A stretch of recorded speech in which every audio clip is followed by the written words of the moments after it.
okwiha empapura nikimanyisa first of all babino batushaho kuhandika expression of interest letter iwe kuhandika okeyoreka nyehireyo kwija kwate bendera y'ekibiina kya movement ekyo kintu kikuru munonga ni it's a testament, it's a manifestation nkukurangirira okaje tinyombo yenu nyenda kweyembera ekibiina eki ninkikirizamu n'ebigenerwa byakyo byona kandi nanishanje ninkikwatire bendera then ogariko shasho ya miliyoni 3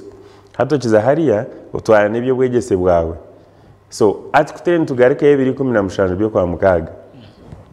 process ya nomination etandikire biro bibiri eryaho 2015 byo kwa mukaga then 2017 nibwo turgaza impapura bakarebe bwaresire n'amazima